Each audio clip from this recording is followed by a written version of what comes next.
So here we go. You're going to do 1 can of black beans, whatever brand you want, it really doesn't matter. Also want to do a can of water. So I like to take it with the black beans that I did in the beginning and use a can of water.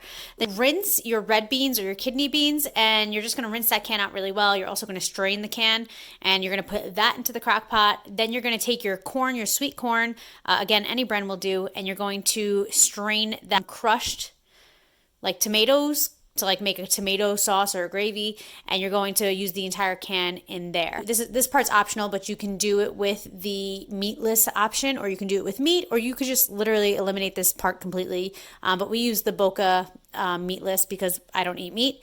And then you're going to season it to taste, which is just a little bit of garlic powder, a little bit of onion, a little bit of red crushed pepper. That's very spicy. So if you're, entertaining or whatever with somebody who doesn't like spicy stuff, might want to scale back on that a little bit.